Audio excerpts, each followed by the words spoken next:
Oke, halo sahabat kolaborasi, selamat datang di podcast Bincang Kalbar. Program ini dipersembahkan oleh Tugu Media Kreatif yang disupport oleh kolaborasi Membangun Kalbar. Pada kesempatan kali ini, Bincang Kalbar akan membahas tema tentang desa dan masyarakatnya. Sudah hadir bersama kita Bang Hermawansa, atau yang biasa disapa oleh kawan-kawan kita, yakni Bang Wawan atau Bung Wawan. Eh, Beliau adalah seorang tokoh di Kalimantan Barat yang aktif menjadi pegiat sosial dan pemberdayaan di Kalimantan Barat. Nah, sebagai pembuka, mungkin Abang bisa memberikan cerita sedikit sejak kapan dan bagaimana Abang bisa tertarik ke dalam dunia pemberdayaan. Ya, ya mau nggak mau saya harus cerita tentang Gemawan ya, sebagai organ yang kami dirikan pada tahun 99, berbasis semangat untuk bagaimana mengawal proses perubahan pasca reformasi tahun 98. Nah, salah satu persoalan yang kita pahami itu kan di lapangan bahwa kesenjangan antara apa yang menjadi inisiatif dan program serta kebijakan pemerintah dengan tuntutan dan aspirasi masyarakat di tingkat bawah, di desa terutama itu kan masih besar sekali jurangnya. Nah, oleh karena itu perlu dijembatani dengan kerja-kerja untuk mulai dari membangun kesadaran masyarakat sendiri, artinya edukasi gitu ya. Yang selanjutnya juga bagaimana mengajak serta mendorong masyarakat selaku subjek Ya untuk betul. mengawal proses pembangunan yang itu pada akhirnya juga akan bermuara pada kepentingan dan kebutuhan masyarakat. Nah, dari situlah kemudian makanya kalau saya dan katakanlah Gemawan itu bergerak untuk mengawal isu desa gitu ya, itu bahkan sebelum Undang-Undang Nomor 6 tahun 2014 itu kan dulu awalnya di ketika Undang-Undang Nomor 22 tahun 99 masih dalam paket undang-undang pemerintahan daerah gitu ya. Eh, itu kemudian memberikan peluang dengan semangat otonomi desa untuk bagaimana desa itu diberikan kewenangan untuk mengatur rumah tangganya sendiri. Oke. Nah, itu yang kemudian menjadi menjadi basis faktual gitu ya. Kalau bahasa aktivisnya dulu tuh inilah basis materialnya, Otis material. kondisi objektifnya gitu yang Oh, iya, iya. melatari kenapa kita harus katakanlah menjadikan desa sebagai sebagai ruang untuk berjuang gitu, ruang untuk bekerja, ruang untuk bagaimana memastikan katakanlah kerja-kerja kita ini bermanfaat bagi orang banyak, katakanlah begitu. Baik Bang. Eh, Sedikit informasi yang kami dapat bahwa Abang, mendirikan Gemawan itu waktu Abang semester 3, nggak salah ya, Bang? Ya udah Semester lewat, 3 itu gimana itu, Bang? bukan semester 3, udah kan saya kuliah tahun 93 Oh, ya. semester 3. Jadi setelah 98 reformasi, kan waktu itu kan ya aktivis mahasiswa kan dihadapkan pada pilihan gitu kan. Setelah Soeharto jatuh nih mau ngapain? Oh, ya betul. Nah, saya udah di semester akhir Oh, di gitu. semester Udah akhir. semester akhir. Eh setelah Soeharto jatuh nih kita mau ngapain kan gitu. Mau jadi pengusaha kan udah pasti nggak punya modal kan. Mau jadi pegawai negeri gitu kan juga nggak belum cukup syarat kan selesai aja enggak, Belum selesai ya, belum belum selesai. selesai kan. Nah, mau jadi politisi gitu ya rasa-rasanya masih belum lah, Belum.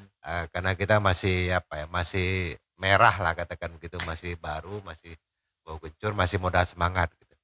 Nah, lalu hasil diskusi dengan teman-teman gitu ya, banyak juga teman-teman yang terlibat berproses di awal pendirian Gemawan itu ya, Oh, ya, ya. sehingga kemudian gagasannya mengkristal gitu kan. Lalu pada tahun 99 itu kita kita dirikan. Nah, itu yang kemudian eee, semangatnya coba kita teruskan gitu, terjaga sampai hari ini Sampai hari ini ya alhamdulillah Bang ya, Gemawan itu masih eksis gitu masih ya. eksis. Karena kita selalu apa ya, coba, membaca perubahan-perubahan keadaan gitu ya, Terus situasi. beradaptasi tentunya ya, Nah, memang kata kuncinya itu adaptasi adaptasi. dengan dinamika perubahan yang sedang berlangsung. Karena kan lagi-lagi siapapun, termasuk juga lembaga organisasi gitu ya, kalau tidak mampu beradaptasi dengan dinamika perubahan, nah itu kadang-kadang ya banyak yang apa ya, banyak yang, Tenggelam ya, ya itu bagian dari anu lah ya, bagian dari, kumalam lah. Kumala. Akan Itu terseleksi dengan sendirinya ya ya Bang. itu udah urusan semesta dah tuh, urusan Betul. semesta yang, apa, memprosesnya gitu kan. Kita tinggal ya jalani sajalah. Istilahnya itu kausalitas, kalau nggak salah seperti itu. Iya iya iya iya iya. Jadi ini Bang, bicara tentang desa, makna desa sendiri secara filosofis itu apa sih Bang?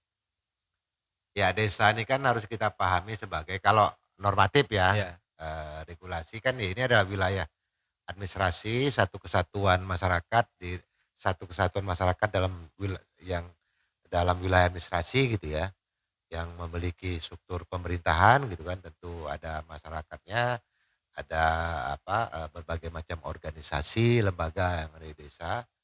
Nah, dalam wilayah administrasi itu, nah sehingga mestinya gitu kan, desa itu diletakkan dalam kerangka sebuah arena gitu ya, iya. sebuah Laboratorium arena, lah. tergantung, dari sisi mana Oh kita, ya itu. tapi setidak-tidaknya desa itu harus diletakkan sebagai, apa, arena untuk kalau bagi pemerintah gitu ya, desa ini kan adalah wilayah, apa, administrasi pemerintahan yang terbawah, yang itu sebetulnya menjadi ujung tombak pembangunan Ya betul betul, bagi pemerintah, gitu betul. ya. Makanya dari apa, transisi kepemimpinan dari presiden katakanlah Jokowi sampai sekarang pun misalnya dalam Astacita pemerintahan Prabowo Subianto, isu desa itu masih diletakkan sebagai bagian dari misi. Betul. Masuk dalam Astacita yang keenam gitu ya, membangun dari desa untuk, pemerataan ekonomi dan pemberantasan kemiskinan. Itu bagi pemerintah. Betul. Artinya desa itu adalah wilayah, apa, wilayah, pembangunan yang harus disasar oleh program-program dan kebijakan pemerintah. Itu bagi pemerintah. Nah, bagi kata stakeholder termasuk pegiat gitu ya, Iya iya. NGO, mungkin juga organisasi kemasyarakatan dan perguruan tinggi, itu kan melihatnya tadi tuh, mestinya diletakkan desa ini adalah arena gitu ya, Arena juga ya Bang ya? arena. Arena kayak yang namanya arena artinya kan, ini sebuah apa ya, kesempatan untuk kesempatan bersama gitu ya. Bagaimana yang punya gagasan, yang punya program, yang punya inisiatif itu coba ditransformasikan di tingkat desa. Betul betul. Sebut saja misalnya kalau pemerintah kan dia temanya adalah bagaimana mendorong apa terwujudnya desa mandiri Ya Bang. sebagai kriteria ataupun indikator kemajuan desa. Ya betul Pemerintah kan, betul. desa mandiri, desa maju, desa berkembang, desa Keberkelanjutan, tertinggal dan desa sangat tertinggal. sangat tertinggal. Itu, 3T. ya, itu, apa, kacamata pemerintah melihat perkembangan dan kemajuan desa. Nah, kalau kacamata kita beda lagi kan gitu. Nah, oleh karena itu, kalau desa diletakkan sebagai sebuah arena, mestinya, biarlah desa itu kemudian secara alamiah berproses gitu ya, menentukan, urusan, apa,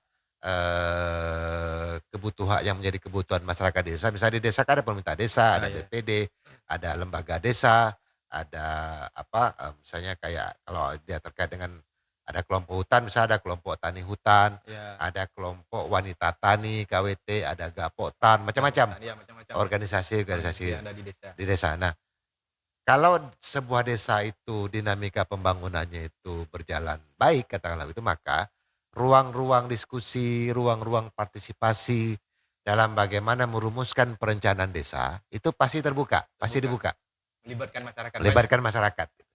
Nah, pegiat misalnya NGO, kami misalnya itu melihatnya bagaimana, pembangunan desa itu tidak semata-mata menjadi arena apa ya, arena pembangunan berdasarkan perspektif pemerintah. Tapi juga masyarakat dilibatkan. Mestinya pemerintah kan juga harus membuka ruang. Jadi tidak kekeh selain Iya. yang program kami tidak boleh, kan Nggak nggak boleh, begitu nggak boleh. juga. Iya, iya. Selain gagasan kami tidak Tidak bukan boleh. tidak begitu juga. Nah, tapi pemerintah mestinya membuka ruang juga bagi stakeholder termasuk Iya. NGO untuk ya kita uji sajalah kira-kira mana gagasan yang cocok, yang kompatibel gitu ya Iya. bagi kebutuhan masyarakat desa. Nah, silakan. Nah, karena kalau tidak begitu ya boro-boro kita ngomong soal kolaborasi, ngomong Betul. soal sinergi gitu ya. Sulit. Susah. Nah, karena itu memang hari ini ya syaratnya kan konteks kolaborasi sebagai sebuah keniscayaan gitu ya. Tidak ada pilihan lain, pemerintah harus membuka diri, Betul, Bang. harus membuka diri. Oke, lanjut, selama perjalanan Abang, bagaimana kemudian Abang memahami karakter desa yang ada di Kalimantan Barat khususnya? Karakter-karakter desa tentu kan berbeda di setiap, desa itu. Itu bagaimana, Bang? Ya memang kalau kita minat dengan tema-tema sosiologi gitu ya, tema-tema antropologi, itu akan lebih mudah melihat bagaimana dinamika perkembangan di sebuah desa, karena kan kita juga melihat bagaimana perkembangan kebudayaannya, Ah, ya betul. sejarah gitu ya, sejarah perkembangan masyarakat gitu ya, atau kalau tema besarnya itu adalah bagaimana sejarah peradaban masyarakat di Desa sebuah tersebut. desa-desa. Kan Oke. ada desa pesisir, ada desa Betul. pedalaman, Pedalaman. ada desa apa yang di kota misalnya kan, ada desa yang secara sosiologis misalnya penduduknya mayoritas etnis tertentu, Oh ya betul, Bang. agama tertentu Agama misalnya. tertentu. Nah, ada desa yang lebih plural gitu ya, Bercampur gitu ya. bercampur. Nah, itu kan beda-beda Ya betul. karakternya.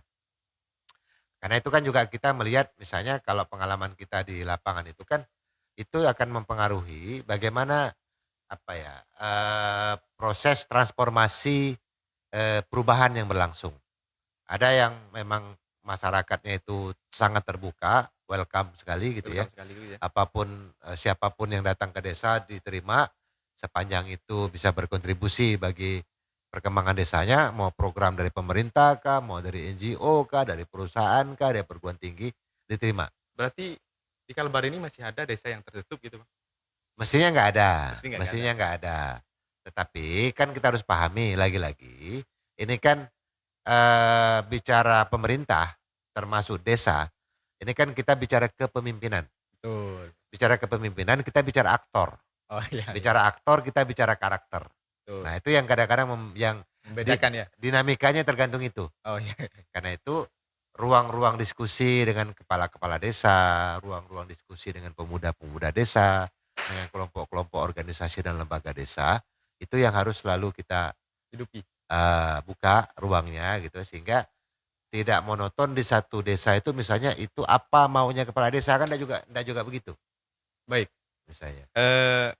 misalnya gini, Bang, di Kalbar ini kan kita bicara, pembangunan desa yang maju misalnya. Bagaimana menurut Abang dengan identitas lokal? Mempengaruhi nggak terhadap proses pembangunan identitas lokal? Mestinya identitas lokal itu kan harus diletakkan sebagai sebuah modalitas, aset ya, Oh ya, secara sosial dan kebudayaan mestinya identitas lokal itu harus diletakkan sebagai modalitas. Dari situlah kita berangkat. Jangan dilihat sebagai masalah. oh ya. Nah, ini kan kadang-kadang kan orang lalu mungkin ya terlalu sering melihat atau membaca sesuatu dari kerangka negatif thinking gitu ya. Betul, Padahal sekarang ini mestinya kita sudah mulai bergerak ke rumpun positivity lah kata begitu kalau positivity, ini. positive thinking. Ya salah satunya positive thinking itu melihat apa yang kita miliki, modalitas apa yang dimiliki oleh masyarakat sebagai aset. Tidak lagi melihat yang ada di masyarakat itu sebagai masalah. Nah, karena itu bicara identitas lokal, maka mestinya itu sebagai aset dan modalitas. Dari situlah kita berangkat mestinya. Oh ya. Jadi Kalau di Kalbar sendiri misalnya, eee, ada perbedaan karakter nggak Bang, antara pesisir dan pedalaman? Oh pasti ada, Ada ya? pasti ada. Nah karena itu, karena kita ini basisnya adalah positivity, Positif. melihat mana yang baik atau hal-hal baik apa saja, atau katakanlah dinamika positif apa saja yang ada dimiliki oleh masyarakat dalam identitasnya masing-masing, kita berangkat dari situ. Oke, Jadi jangan dilihat perbedaan antar kelompok, antar betul. komunitas gitu. Tapi kalau kita gitu ya, karena kita di tengah katakanlah begitu, melihatnya adalah bagaimana masing-masing kelompok atau komunitas bahkan etnis itu punya keunggulan-keunggulan kebudayaannya masing-masing. Baru dari situ bagaimana itu dengan dibukanya ruang gitu ya. Itu kemudian bisa diasah dan ditempa untuk bagaimana bisa berkolaborasi, Oke. bisa membangun kepercayaan antar sesama gitu ya. Karena kalau bicara apapun lah programkah, kebijakankah, kegiatankah, kan lagi-lagi ini soal bagaimana apa ya, eee, bagaimana dinamika kepercayaan, Trust ya? trust yang terbangun di masyarakat. Nah Oke. kalau di masyarakat itu antar kelompok saja sudah dalam suasana distrust misalnya. Betul. Ini kubu kepala desa A, ini kubu mantan kepala desa, Betul. ini kubu ini agak susah. Kepentingan-kepentingan itu belum selesai. Itu yang menurut kita mesti didekonstruksi ya, supaya marilah, melihat segala sesuatunya itu dari modalitas dan apa yang dimiliki oleh masyarakat atau apa yang ada di situ. Jangan jauh-jauh dulu mikirnya gitu. Ini kan kadang-kadang orang ya mungkin terlalu ribet juga atau mungkin melihat, senang dengan hal-hal baru yang di luar gitu kan. Padahal belum tentu juga cocok gitu kan, Betul betul, untuk dibawa ke dalam. bawa ke dalam. Nah itu yang kadang-kadang mesti menurut saya mesti mesti diluruskan dulu kerangka kerangka pikirnya dalam membaca, keadaan lapangan. Bicara pemberdayaan masyarakat, seberapa penting, keterlibatan pemerintah? Kalau pemerintah kan bukan lagi soal penting tidaknya, tapi memang sudah kewajiban kan, kewajiban kan. Negara ini kan hadir gitu kan, melalui tangan-tangan pemerintah, melalui program dan kebijakan pemerintah kan. Betul. Baik buruknya negara gitu ya, bagaimana wajah negara hari ini itu tergantung bagaimana, tindak tanduk para penyelenggara negara yang dalam hal ini adalah pemerintah, sampailah ke tingkat desa gitu. Hierarki terbawah kan desa ya? Nah, sampai tingkat, bawah itu adalah desa. Nah karena itu, bukan soal penting tidaknya, tetapi bagaimana kewajiban pemerintah itu dilaksanakan, kan gitu kira-kira. Betul betul. Satu, sesuai dengan peraturan perundang-undangan yang Nah, berlaku, itu kan normatif. ya. Yang kedua misalnya sesuai dengan kebutuhan faktual masyarakat di lapangan misalnya. Kayak selama ini kan enggak, selama ini kan mungkin sering terjadi misconnect, miskomunikasi antara yang dipahami pemerintah, yang dibaca pemerintah, dengan yang dibutuhkan Bukan oleh masyarakat masyarakat, itu beda, beda ya? beda. Itu yang makanya kita kadang-kadang kalau saya itu kadang-kadang tuh agak miris gitu ya membaca data ya. Oh ya.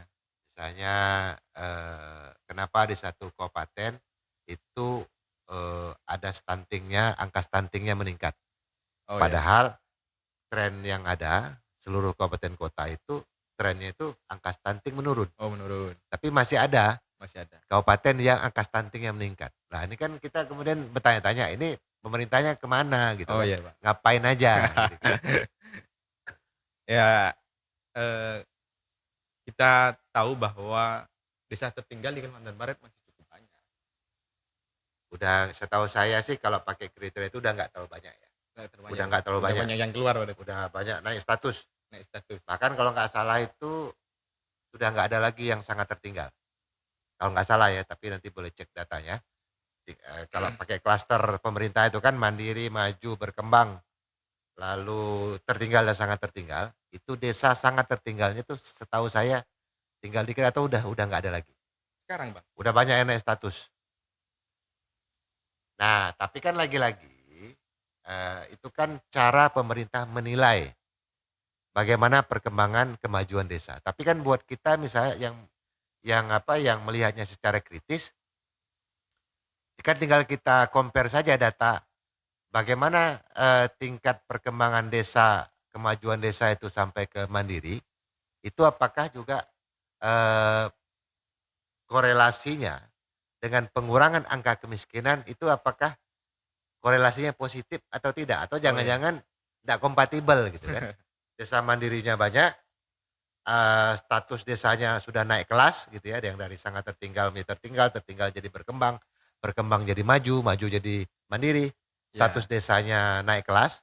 Nah, tetapi angka kemiskinan dan angka pengangguran kok rasa-rasanya masih begitu-begitu aja gitu. Nah, itu yang menurut kita harus makanya saya pahami, apa, saya maklum betul kenapa kemudian, presiden yang sekarang pun, Prabowo Subianto, itu masih menjadikan desa sebagai salah satu misi utamanya ya dalam bentuk Cita yang keenam tadi itu, gitu. Karena lagi-lagi ini soal yang PR besar gitu ya, yang masih belum kelar-kelar gitu kan. Karena Ya. masih belum kelar-kelar gitu. Dari Undang-Undang 6 tahun 2014 misalnya, ya ketika kita bicara soal dulu jor-joran ngomong soal dana desa 1 miliar kan. Ya betul. Sebelum Undang-Undang nomor 6 tahun 2014 itu kan paling basisnya dulu tuh ada namanya PP 72 gitu ya tahun 2005. Itu paling desa tuh punya dapat anggaran untuk pembangunan tuh cuma ya tergantung anggaran dari kecamatan kan dari kabupaten. Nah, tapi sejak Undang-Undang Desa adanya dana desa gitu kan dan juga ada alokasi dana desa dari pemerintah kabupaten gitu ya. Maka rata-rata desa itu sudah punya kewenangan untuk mengelola anggarannya sendiri yang rata-rata itu di atas 1 miliar bahkan 2 miliar gitu ya. Nah, tetapi tadi itu status desanya meningkat naik kelas tetapi angka kemiskinannya juga, apa, Relatif naik. relatif ya masih begitu-begitu aja, jadi tidak kompatibel Oh gitu ya ya. ya. Itu yang sekarang saya kira sedang dievaluasi oleh pemerintah, karena kan praktek-praktek penyalahgunaan kewenangan di tingkat desa Kewenangan kan juga masih banyak ya. banyak, lihat aja data KPK, lihat aja data kejaksaan, data kepolisian gitu, berapa banyak aparatur desa yang berurusan dengan hukum gitu ya. Nah, menurut saya itu fakta-fakta yang hari ini masih menjadi PR pemerintahan Prabowo Subianto ya. Makanya masih masuk di Asta Cita. Karena itu tadi, misalnya gini, untuk teman-teman yang concern di isu lingkungan gitu ya, Ya, ya. dan juga isu masyarakat adat, itu misalnya masih banyak desa-desa yang itu status wilayah administrasinya itu statusnya masih dalam kawasan hutan. Tapi dihuni. Ya, untuk masyarakatnya di situ kan di Republik kita ini, gitu ya. Di Republik kita ini kan ada dua rejim pengaturan tentang apa yang ada di muka bumi ini kan kira-kira Kamu. begitu. Satu, wilayah daratannya, Ya. ya kan. Wilayah daratannya itu kan ya diurus menjadi kewenangan dari Kementerian Agraria Agraria. ATR BPN, ATR BPN. ya kan. Lalu di atas muka bumi ini kan gitu kira-kira. Di atas daratan ini itu ada hutan. Nah, Ada tegakan kayu. Nah, ya. tegakan kayu dan hutannya ini diatur sama oleh Kementerian Kehutanan. Kehutanan. Belum lagi nanti kita ngomong soal di atas itu apalagi beda ada misalnya tegakan kayu hutan di wilayah pesisir. Nah, itu udah Kementerian KKP misalnya. Oh, KKP. Beda lagi ya? Beda lagi. Nah, itu salah satu problem di Republik kita ini. Ini antar kalau kita ngomong soal otoritas itu masih ada sengkarut otoritas gitu ya. Sengkarut Oke. kewenangan antar kementerian dan lembaga yang itu makanya problem-problem yang sekarang ini masih kita temui itu sebetulnya soal-soal klasik. Benar. Peninggalan dari sebelum-sebelumnya yang nggak kelar-kelar Yang itu nggak tadi. kelas Gitu. sampai sekarang ya. Itu dia. Karena misalnya antara menteri yang satu dengan menteri yang lain Nggak itu kan sinkron. ya masing-masing dengan ego sektoralnya gitu. Oke.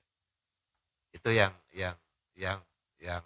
menurut saya ya dampaknya itu tadi soal-soal yang kita hadapi di tingkat lapangan di desa misalnya itu masih belum kelar tadi itu. Walaupun misalnya ada skema Kalau di wilayah administrasi desa itu ada kawasan hutan, baik hutan produksi maupun hutan lindung, itu masyarakat dan desa itu bisa mengajukan permohonan izin pengelolaan dengan skema perhutanan sosial, Oke. baik hutan desa, hutan kemasyarakatan. Kalau ada wilayah adat di wilayah desa situ yang beririsan atau me termasuk dalam kawasan hutan misalnya, ada skema untuk mendapatkan pengakuan, hutan adat gitu ya, dan dengan prosedur dan syarat-syarat tertentu misalnya harus ada perdanya gitu ya, baru menteri menetapkan, hutan adat gitu yang dikeluarkan dari kawasan hutan negara gitu. Nah, tetapi lagi-lagi, di desa itu kan itu juga ada desa, wilayah daratan yang itu bukan kawasan hutan dan juga itu, bukan wilayah adat. Nah, ini menjadi kewenangannya ATR BPN. Nah, Oke. makanya jangan heran kan kita sampai sekarang masih sering mendengar yang namanya sengketa tanah gitu ya, Iya, betul. bolak-balik masuk ke Ke pengadilan gitu, pengadilan. orang saling gugat. Karena itu tadi, sengkarut kewenangannya itu masih di atas tuh, masih masih masih berlangsung, dampaknya itu Di bawah. di bawah. Termasuklah kalau kita bicara soal, arena atau pembahasan kita ini ada wilayah desa Desa. misalnya. Baik Bang, lanjut, kita tahu bahwa hari ini banyak digaungkan terkait bonus demografi. Nah, yang dimaksud ialah pemuda. Dalam hal ini, apa kemudian yang harus diambil oleh para pemuda dalam proses pembangunan desa? Kira-kira apa ini yang hari ini harus dilakukan oleh para pemuda untuk membangun desanya masing-masing, terkhusus yang ada di Kalimantan Barat? Ya, ya ini lagi-lagi soal tadi ya, soal asset based thinking tadi yang saya sampaikan soal modalitas tadi itu. Karena itu bonus demografi atau, membludaknya anak-anak Iya, muda hari ini itu mesti diletakkan sebagai aset, asik. sebagai modalitas. Nah tinggal bagaimana anak-anak mudanya, para pemuda-pemuda ini, itu mampu katakanlah, menciptakan ruang-ruang kreatif bagi mereka gitu. Ruang-ruang untuk mereka berperan, berkiprah gitu. Tentu sebagai anak muda, kan kita tidak membayangkan anak muda ini cuma, menunggu perintah gitu ya. Iya, Menunggu perintah dari kanda, menunggu instruksi perintah dari senior. senior, menunggu perintah dari orang tua gitu ya. Betul, Karena mestinya anak-anak muda sekarang ini di tengah kemewahan ya, kemewahan digitalisasi informasi, anak-anak muda sekarang ini kan bisa belajar apapun, dimanapun, kapanpun gitu ya. betul Bang, Mestinya tingkat kecerdasan anak-anak muda hari ini itu tentulah jauh lebih tinggi. tinggi, Kalau pakai logika itu kan ketimbang anak-anak muda generasi 10, 20 tahun ke belakang. ke belakang. Nah, oleh karena itu dengan kemewahan fasilitas, kesempatan gitu ya. Anak-anak muda hari ini untuk bagaimana mereka bisa menciptakan ruang-ruang kreatif gitu ya. Ruang-ruang mereka untuk berkiprah, berperan. Nah, mestinya banyak hal yang bisa dilakukan oleh anak-anak muda hari ini. Nah, cuma kan lagi-lagi kan kita juga menghadapi tantangan gitu ya. Iya, Orang sering ngomong soal bagaimana, kelemahan-kelemahan, lalu juga sisi-sisi negatif. Kalau saya tadi tuh dalam konteks, mestinya yang kita lihat itu adalah apa yang mereka miliki, apa hal baik yang ada dalam diri anak-anak muda, itu yang diasah, itu yang yang ditempa. diasah ya, Kesampingkan dulu soal kelemahannya, kelemahannya ya, kekurangannya, atau katakanlah, hal-hal minus lainnya gitu ya. Bahwa ada pandangan minor iya gitu, tetapi mestinya, harus kita letakkan bagaimana anak-anak muda ini kita beri kesempatan oke betul, untuk membuktikan gitu ya, dirinya. Bila perlu dengan dengan ruang-ruang yang nah di situ juga sebetulnya menjadi menjadi tugas dan kewajiban pemerintah gitu ya, termasuk juga stakeholder gitu untuk ya, memberikan ruang ya, untuk menciptakan ekosistem. ekosistem, Ekosistem yang, itu dapat membuka ruang anak-anak muda untuk, berkreasi, terlibat, terlibat. Nah, cuma memang syaratnya ya anak-anak muda sekarang ini ya harus lebih kritis ya, lebih kritis, kemudian, memperkaya literasinya gitu betul, ya.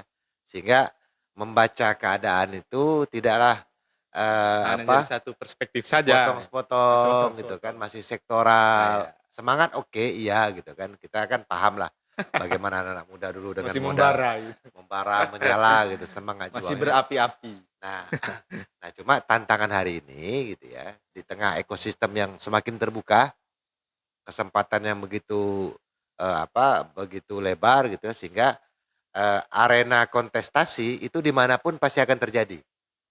Nah, karena itu dalam konteks kontestasi antara anak-anak muda sekarang ini pun itu mestinya tugas kita termasuk utamanya pemerintah menciptakan ekosistem. Tadi itu kalau mau dibuka ruang kontestasi yang kompetitif ya silakan. Bahkan itu yang semestinya dibuka. Sehingga anak-anak muda kan tinggal bagaimana menggunakan momentum gitu ya, ruang dan kesempatan yang ada tadi itu untuk membuktikan kapasitasnya gitu ya, membuktikan kemampuannya, keterampilannya di tengah kebutuhan ataupun masalah-masalah yang terus bereproduksi gitu. Produksi dia. Nah, selama ini kan memang kalau kita perhatikan ini kan masih jauh gapnya gitu ya antara reproduksi masalah di lapangan Sama. dengan reproduksi aktor Oh, yang menyelesaikan masalah. betul. Ini tidak kompatibel nih.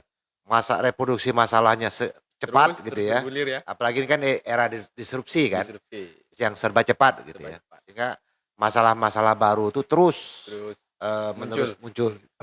Tapi orang-orang baru, kader-kader baru, aktor-aktor baru, pegiat-pegiat baru gitu ya. Aktivis-aktivis munculnya. baru, nah itu kayaknya apa ya? Nah, karena itu butuh jadi perhatian kita bersama. Bagaimana ada ekosistem tadi itu untuk mempercepat muncul, tumbuh, berkembangnya anak-anak muda yang punya talenta-talenta yang talenta-talenta yang tangguh gitu ya untuk menjawab masalah dan tantangan hari ini. Gitu. Karena kan kita pahami gitu ya, setiap masa ada orangnya gitu kan. Ya, Setiap orang pasti ada ada masanya. masanya. Kalau generasi saya udah nggak muda lagi kan. Gitu. Tapi semangat masih muda. Semangat masih boleh kan gitu, tetapi Masih kan boleh. kalau soal kalau soal daya tahan kan kita udah jauh lah gitu Udah ya. jauh ya. Kalau dulu di masa 98, 2000-an gitu ya, kan beda lah dengan Masa berapi-apinya. masih berapi-api zaman itu. Nah, oleh karena itu memang ruang-ruang untuk menempa daya kritis ya termasuk misalnya media-media podcast Iya. gitu ya, diskusi. Ini kan sebetulnya ruang-ruang untuk bagaimana mengasah nalar kritis ya untuk semuanya lah, khususnya anak-anak muda supaya tidak jauh dari realitas. Betul. Nah, ini kan kadang-kadang mohon maaf lah, saya juga ngerti betul lah, gimana dinamika Gen Z gitu ya, Gen karena Z. di rumah pun Gen Z ada kan gitu. Nggak bisa jauh-jauh. Nggak jauh-jauh, jadi kita belajar dari dekat-dekat gitu kan, Betul. karena anak saya masih ada yang di SMA, ada yang kuliah gitu kan, jadi kita paham lah dinamika bagaimana sih pikiran anak-anak muda hari ini. Nah, karena itu memang kalau boleh ditarik yang lebih domestik gitu ya, kalau generasi saya gitu ya kan dalam konteks bagaimana melihat perkembangan generasi tadi itu ya, konteks bonus demografi, generasi saya generasi X gitu ya. Generasi X ini kan menurut teori itu kan 46 sampai 57. 457. Usia ideal. Enggak, menurut teori yang mengkategorisasikan generasi. X. Makanya ada generasi X, generasi Y, generasi milenial, generasi Z gitu ya, bahkan post Z gitu ya, generasi alpha. Nah, itu generasi X. Yang di atas kami itu ada generasi baby boomer gitu ya. Yang 58 60-an ke atas gitu ya. Itu kan semakin semakin berkurang gitu, persentasenya. Walaupun sekarang ini kan itu nanti silakan buka cek di Google deh. Iya. Mayoritas memang Gen Z dan milenial. Milenial. Gen Z gitu ya. Gen Z. Tetapi dalam konteks ruang-ruang peran gitu ya, yang eksis hari ini itu adalah generasi X. Yang masih eksis. Yang bukan masih, memang eksis Memang gitu ya. eksis. Kalau kita bicara ini ya, bicara peradaban gitu ya.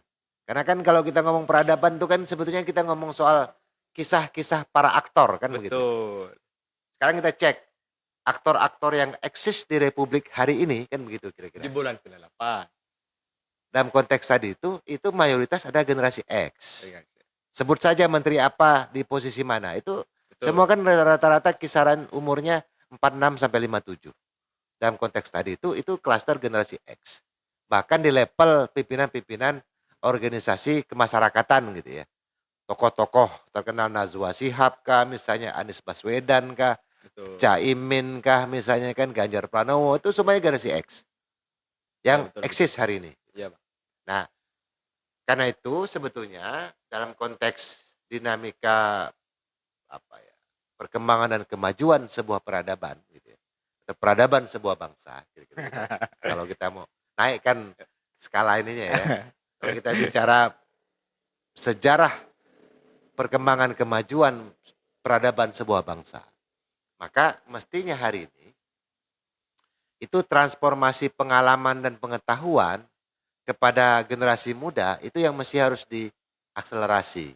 Karena salah satu problem di generasi hari ini, Gen Z itu kan mereka apa ya, ada yang nyebut generasi muda hari ini kan memang mereka senang dengan hal-hal yang mereka tahu saja.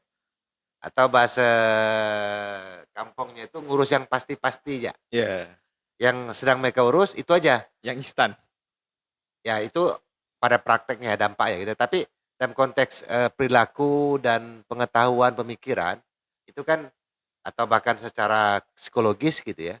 Anak-anak muda hari ini kan memang mereka cenderung ingin ngurus yang pasti-pasti aja. Hal yang sedang mereka tangani sehingga mereka itu jarang yang mau keluar gitu ya dari urusan yang sedang mereka tangani gitu. Atau kalau boleh dibilang keluar dari comfort zone mereka gitu. Sehingga makanya mereka masih sektoral gitu, melihat segala sesuatunya itu masih sepotong-sepotong. Karena tidak banyak yang mau menariknya pada soal-soal yang saling beririsan misalnya. Termasuklah tadi itu soal bagaimana sejarah perkembangan kemajuan sebuah bangsa misalnya. Nah karena itu mestinya kan ada kaidahnya kan begini kira-kira. Orang yang ngerti sejarah Ya. itu pasti paham kapan momentum itu akan muncul. Oke, oke. Boleh Bang kasih satu contoh Nah, misalnya? karena itu kalau kita bicara sejarah perubahan di Republik Indonesia, kan tinggal kita klaster tuh. Kalau kita bikin kalender gitu ya. Iya, Oh, pra kemerdekaan. iya. Kemerdekaan 45 sampai kapan? Sampai ada perubahan besar itu kan di tahun 59 karena ada dekret presiden gitu ya. Karena ada sebelumnya ada Undang-Undang Dasar Sementara 1950 sebagai konsekuensi adanya hasil konferensi meja bundar kesepakatan Indonesia dengan Belanda misalnya Betul. kan. Lalu jadilah Republik Indonesia Serikat dengan Undang-Undang Dasar Sementara 1950.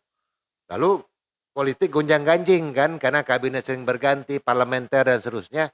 Kemudian dibutuhkan persatuan yang lebih solid, maka kemudian Bung Karno waktu itu ngambil sikap dan keputusan keluarkan dekret presiden 1959 kembali ke Undang-Undang Dasar Konstitusi 1945. Itu kan perubahan-perubahan besar dalam sejarah Republik. 59 terus tarik lagi misalnya ke atas tahun 65 karena ada sejarah peristiwa besar yang kita kenal sebagai G30S PKI. SKI. Lalu era 70-an 80-an ada gelombang demonstrasi gitu ya, generasi-generasinya Hariman Siregar, Rizal Ramli almarhum misalnya ya, Faisal Basri yang masih aktivis-aktivis 80-an gitu ya, yang menentang investasi asing waktu itu sehingga memunculkan peristiwa Malari misalnya. Malari. Lalu tarik sampailah momentum 98. Ketika rejim Orde Baru itu berhasil ditumbangkan oleh mahasiswa bersama kekuatan masyarakat sipil gitu ya, dan didukung oleh seluruh komponen bangsa kira-kira gitu. Nah, pasca 98 hingga sekarang ini kan sudah lebih dari 25 tahun menjelang 26 tahun, 27 tahun. Gitu. Nah, Artinya betul. kalau ulang tahun masa ini itu kan udah lewat, ulang tahun perak udah lewat. Tetapi kan problemnya adalah kalau kita mengerti sejarah, kita ngerti gitu. Momentumnya. Tahun 97, 98 itu apa saja sih kejadian-kejadian yang memicu gitu ya, memicu eskalasi gerakan mahasiswa yang kemudian turun di kota-kota besar gitu, demonstrasi di mana-mana kan gitu kira-kira. Generasi X, generasi kami itu ngerti, karena kami mengalami masa-masa itu. Dan kami tahu juga apa masalah-masalah gitu kan, yang menjadi isu besar gitu ya, yang kemudian membangkitkan kesadaran mahasiswa untuk bergerak. Nah, kalau kita lihat hari ini kan kira-kira begitu. Nah, ini kan kita kayak kayak nunggu ini aja gitu ya. Jadi kalau kita misalnya, refresh sedikit misalnya, 98 momentum reformasi 98 itu kan isu besarnya adalah kolusi, korupsi, dan nepotisme. Bahkan politik negara hari itu menetapkan TAP MPR gitu ya, sebagai keputusan tertinggi, sebagai sumber hukum gitu kan, tentang pemberantasan, korupsi, kolusi, dan nepotisme. Oh, diturunkanlah dalam berbagai macam peraturan undang-undangannya di tahun 99 itu sebagai momentum transisi pemerintahan pasca reformasi. Ya, Undang-Undang 28 tahun 99 gitu, Undang-Undang 31 tahun 99 tentang Tipikor misalnya. Nah, sekarang kan kita karena tadi tuh, karena kemewahan, informasi yang bisa kita akses kapanpun dimanapun melalui media elektronik kan gitu, mestinya kan tidak sulit untuk mengatakan bahwa ini mirip kok situasinya, tinggal kita tunggu saja kapan krisis Ledaknya. moneter, krisis-krisis moneter karena resesi ekonomi global itu terjadi. Nah, karena itu saya bukan ngompori ya, tetapi itu sebagai generasi yang mengikuti jejak perjalanan sejarah republik ini kan kira-kira begitu. Iya betul. Nah, paling tidak saya, ngertilah situasi pada waktu itu dan juga sedang memahami keadaan hari ini gitu kan, sambil menunggu, kapan momentum itu akan muncul. Muncul Itu yang menurut saya mestinya itu duduk ya di kepala anak-anak muda hari ini. hari ini. Oke, mungkin kita, lihat dari sektor misalnya keterlibatan pemuda dalam dunia digitalisasi atau teknologi hari ini. Apa yang kemudian kiranya, pemuda itu bisa berperan ikut andil dalam hal misalnya ya Bang, membangun desa dari sektor, digitalisasi misalnya. Oh, banyak. Ruang-ruang itu Banyak sebetulnya, apalagi kan sekarang kalau konteks desa ya, kembali ke desa, itu kan desa udah diberikan kewenangan dan otoritas, dikasih anggaran, tinggal bagaimana merumuskan rencana program kegiatan pembangunan, kan gitu. Tinggal, lalu, bagaimana melibatkan seluruh stakeholder yang ada di desa, khususnya anak-anak muda, lalu ciptakan dari itu ruang-ruang kreatif, diberdayakan anak-anak muda itu. Apalagi kan misalnya desa itu kan hari ini juga sedang sedang dipacu juga untuk bagaimana membangun kemandirian, kemandirian, pengolahan ekonominya melalui badan usaha milik desa misalnya, BUMDes. BUMDes. Nah, tapi kan sejak Undang-Undang Nomor 6 tahun 2014, artinya sejak tahun 2014 sampai tahun sekarang, itu kan artinya sudah 11 tahun. Iya betul. Nah, mari kita cek. Kan gitu aja Iya kalau kita betul mau betul. pakai kacamata yang objektif. Apakah indikator pengurangan kemiskinan di desa-desa di seluruh Indonesia pada sebelum Undang-Undang Nomor 6 tahun 2014 hingga sekarang, nah tinggal kita tanya saja ke datanya ke Kementerian Desa dan Pembangunan Daerah Tertinggal, gitu. Oke. Nah, oleh karena itu menurut saya, sekarang ini sebetulnya kesempatan tuh banyak. Lagi-lagi nih kembali ke anak-anak mudanya. Betul Bang. Saya sering ngomong gini deh sama anak-anak muda ya, sekaligus, ya mungkin ini nasihat atau himbauan gitu ya, karena kan kita pernah muda kan, Iya. memang kan plus minus anak muda kita paham. Iya. Nah, tetapi kan mestinya gitu ya, kadang kan kita ini, meletakkan segala sesuatunya itu, eee, sering secara normatif kita bilang ada fasenya, ada tahapannya, iya gitu kan. Ada prosedurnya, ada mekanismenya, ada syarat-syaratnya. Nah, terkadang kita ini kejebak juga gitu. Lalu kita menunggu syarat-syarat itu terpenuhi, mekanisme dan prosedur itu juga terbuka gitu kan, baru kemudian itu mau kita proses gitu. Oh, iya iya. Iya, Bang. Sehingga akhirnya kan kita banyak menunggu tuh. Iya, Karena apa? Karena kita meletakkan faktor-faktor eksternal sebagai syarat. betul. Iya, betul betul. Mestinya kan mestinya kita berangkat dari faktor-faktor internal. Kita punya apa? Apa yang kita miliki? Bisa apa? Kita bisa apa? Ya kalau kita punya semangat, semangat aja dulu. Kan gitu. Modal semangat. Boleh semangat aja nggak masalah. Nanti tinggal tanya yang tahu gitu Iya, ya kan. betul. Belajar kan tadi itu bisa belajar kapanpun dimanapun. Kalau Dimanapun. mau tahu sesuatu apa, mau tahu soal apapun, Bisa itu kan diakses. kapanpun bisa kita akses. Jadi nggak ada alasan kalau misalnya kita bilang, oh kita nggak tahu, nggak ada alasan. Kita bisa cari tahu kapanpun dimanapun kok, Betul. ya betul, kan? betul. Kalau butuh pendalaman kita tinggal cari saja siapa kawan ngopi yang asik gitu ya. Iya iya iya. Nah, jadi saya kira mesti digeser gitu ya, mau digeser paradigmanya. Jangan lagi meletakkan segala sesuatunya itu berbasis pada syarat-syarat eksternal. Betul, Bang. Itu Tetapi memang kenyataannya itu. kan itu fenomena ya. Iya, fenomena. Nah, makanya sudah harus digeser, mesti letakkanlah itu dalam kerangka dilihat dari faktor internalnya. Kita punya apa dulu, lalu kita bisa apa. Baru dari situ kita mau ngapain, Iya, betul. dari mana, Dari mana? lalu mau ngajak siapa, kan begitu. iya. Itu mesti. Jadi lagi-lagi ini soal apa ya? Soal kerangka ini saja. Ya memang makanya tadi saya katakan anak-anak muda tadi itu selain mengasah nalar kritisnya tadi itu kan juga mestinya sambil memperkaya tadi itu literasi, Literasi, ya. supaya membaca segala sesuatunya itu lebih lengkap, Lebih gitu. utuh. Lebih utuh Iya, gitu kan. Semangat oke gitu kan. Tapi kalau kosong juga repot. Biar nggak mati konyol juga gitu kan. Karena semangat berjuang tiba-tiba salah hitung kan gitu, tiba-tiba tewas di lapangan kan. Saya tentu berdosa Ya. lalu menganjurkan hal yang tidak betul pada anak muda gitu kan.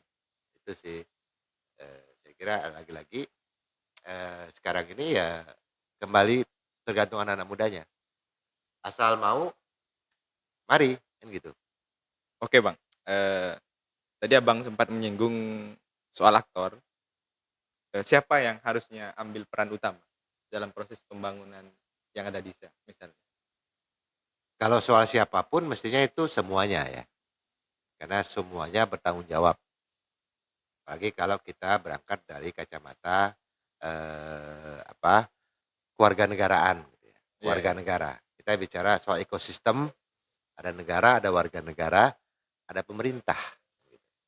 Ya, ada kalau mau ditambah adalah kalangan bisnis, usaha, dan juga disebut dengan masyarakat sipil di sini termasuk perguruan tinggi, organisasi kemasyarakatan, keagamaan gitu ya. Jadi semuanya mestinya punya tanggung jawab yang sama, tinggal porsi perannya saja yang tentu beda. Berbeda. Kalau pemerintah kan memang pemerintah sudah diberikan mandat, diberikan kewenangan, punya anggaran. Jadi gak fair dong kalau misalnya saya dituntut tanggung jawab saya besar sementara pemerintahnya masa organisasi masa organisasi non pemerintah yang dibebankan porsi yang besar sementara pemerintah enak-enak aja kan enggak begitu gitu, enggak fair. Nah, Nggak fair ya. karena itu tadi yang tidak kami miliki, yang tidak dimiliki oleh masyarakat sipil termasuk perguruan tinggi dan juga organisasi kemasyarakatan tadi itu walaupun juga mungkin ada, tetapi yang dimiliki oleh pemerintah itu kan yang tidak dimiliki oleh kami itu kan satu otoritas, Ya. yang kedua kewenangan anggaran. Betul. Mestinya tidak ada alasan pemerintah untuk tidak merancang program dan kegiatan yang sesuai dengan masalah serta kebutuhan yang ada di lapangan. Betul. Tadi itu konteksnya desa misalnya. Iya. Nah tapi kan kita tadi ngobrol cek kan, sejak Undang-Undang Desa tahun 2014, udah 11 tahun. Sampai hari ini. Kok masih keluar di asta citanya kok masih sama kan gitu dari gitu ya. 10 tahun pemerintahan sebelumnya gitu kan. Artinya masalahnya nggak kelar-kelar. Kan gitu. Sampai sekarang ya? Ya secara logik ya harus kita pahami begitu. Ketika desa itu masih menjadi menjadi arena. Kalau saya menyebutnya ini adalah arena ataupun lanskap kontestasi gagasan dan aksi-aksi perubahan. Pemerintah dengan program, gagasan, program dan kegiatannya. Begitu juga masyarakat sipil, organisasi kemasyarakatan, perguruan tinggi gitu. Yang punya gagasan silahkan untuk berkreasi. Artinya harus ada sinergitas ya. Nah, makanya kolaborasi menjadi sebuah Betul, keniscayaan. Tetapi itu tadi kolaborasi. syaratnya. Kalau kita mau kolaborasi, sementara pemerintahnya tidak buka ruang, kan Sulit. akhirnya ya kerja masing-masing. Kerja masing-masing. Ya bagi ormas, perguruan tinggi, karena kan juga punya anggaran riset dan seterusnya ya bergerak dan bekerja sesuai dengan porsinya masing-masing. Pernah menemukan fenomena terjadi klaim di lapangan, Bang?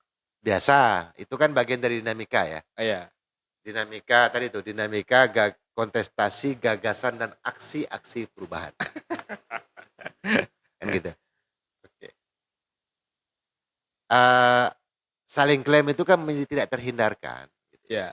Ketika masing-masing pihak itu ingin Tampil eksis lah. ya mungkin terlalu mengglorifikasi apa yang sudah dilakukan gitu. Betul bahwa orang harus tahu apa yang kita lakukan. Oh iya. Betul bahwa apalagi pemerintah kan, makanya sekarang komunikasi bahkan kan pemerintah punya anggaran khusus untuk membayar buzzer kan gitu. Oh iya. Bukan pemerintah, katalah itu rejim ya. Rejim. Punya anggaran khusus, budget khusus untuk membayar buzzer. Itu tuh apa? Itu kan untuk membranding, Branding. mengkomunikasikan apa yang dilakukan oleh pemerintah. Gitu. Di sisi lain pihak lain juga begitu. Non pemerintah kan juga sama melakukan bagaimana membranding gitu ya, mengkomunikasikan apa yang mereka lakukan. Betul, betul. Pendekatan yang digunakan, mungkin juga metodologi, gagasan dan seterusnya. Karena itu tadi itu mestinya tidak terjadi saling klaim kalau ruang diskusinya dibuka. Betul. Kan tinggal dicek. Kan program dan kegiatan pemerintah kalau ditarik ke atas itu gagasannya apa sih? Kan tinggal dicek teori saja kalau kita ini ya. Iya. Ini pakai teori yang mana kan gitu kira-kira. Ini mazhab profesor apa yang mana kan kira-kira gitu. Ini mazhabnya mazhab kalau ini apakah syar'i kah misalnya kan. Mazhabnya atau katakanlah ini ada juga yang nyebut ini ke kiri-kirian kah misalnya. Iya. Ke kanan-kananan kah gitu. Tetapi apapun itu mestinya kan muaranya adalah gagasan mana yang kompatibel dengan masalah dan kebutuhan yang ada di lapangan. Itu saya kira. Jadi bukan soal siap pihak mana yang mengklaim gitu. Oh iya. Biarkan itu yang mengklaim nanti itu warga penerima manfaat, warga desa, masyarakat yang ada di lapangan untuk merekognisi lah kira-kira begitu. Kira-kira gagasan program dan kegiatan siapa yang dirasakan itu kompatibel dengan kebutuhan mereka yang ada di desa. Baik, Bang. Apa kemudian peran teknologi dalam proses pemberdayaan? Kalau sekarang sudah jadi keniscayaan gitu ya. Iya. Apalagi kan kita bergerak di ekosistem digital dari itu kan. Bahkan smartphone itu menjadi sebuah instrumen yang penting gitu. Sekarang orang mau mantau kebakaran api aja sekarang pakai smartphone, orang kampung udah dilatih gitu ya. Betul. Misalnya orang-orang desa gitu, anggota BPD atau ada anggota MPA, masyarakat peduli api itu udah dilatih untuk bagaimana menggunakan smartphone sehingga ketika terjadi kebakaran pada titik tertentu itu tinggal dicek saya titik koordinatnya sehingga langsung bisa lapor. Oh ya. Lapornya itu bisa lapor ke situs kementerian gitu, bukan lapor ke Wapres ya. Lapornya itu bisa langsung ke institusi yang di atas gitu. Artinya teknologi itu menjadi sebuah keniscayaan, nggak bisa kita hindari ya. Nggak bisa kita sangkal, nggak bisa kita tolak.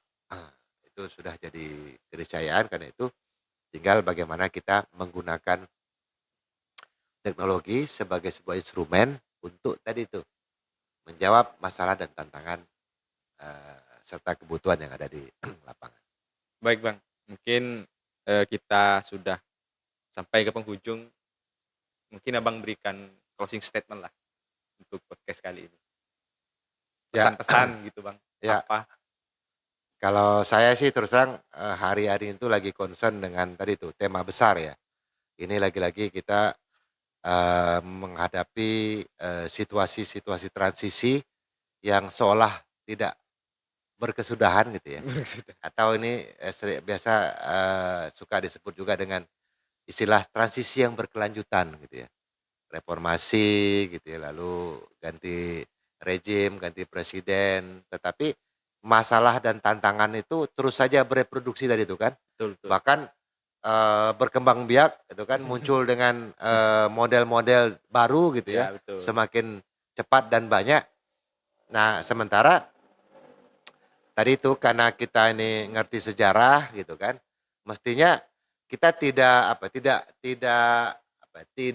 gugup gitu dan tidak gagap dan membaca keadaan hari ini, sehingga mestinya kalau para pihak itu mau duduk bareng gitu ya, diskusi, membuka ruang keterlibatan banyak pihak dalam bagaimana membaca keadaan ini secara utuh gitu ya.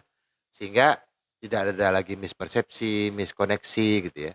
Semua pihak itu akan dengan porsinya masing-masing berperan berkontribusi gitu ya. Nah, mestinya tidak ada hal yang sulit bagi kita semua untuk bagaimana mengawal proses transisi perubahan hari ini gitu. Termasuk juga untuk anak-anak muda. Nah, barang ini kan menjadi sulit gitu ya. Barang ini menjadi rumit gitu ya. Karena ya kita masih terkotak-kotak. Tidak keluar dari katakanlah kerangka yang lebih luas gitu ya, yang lebih besar, meletakkan segala sesuatu ini untuk kepentingan kemaslahatan umat gitu ya, bangsa dan Negara. negara kan gitu kira-kira. Jadi kalau kita berangkatnya dari tema-tema yang besar itu, nah mestinya melihat perkembangan perubahan hari ini kan kita tinggal cek saja sebetulnya.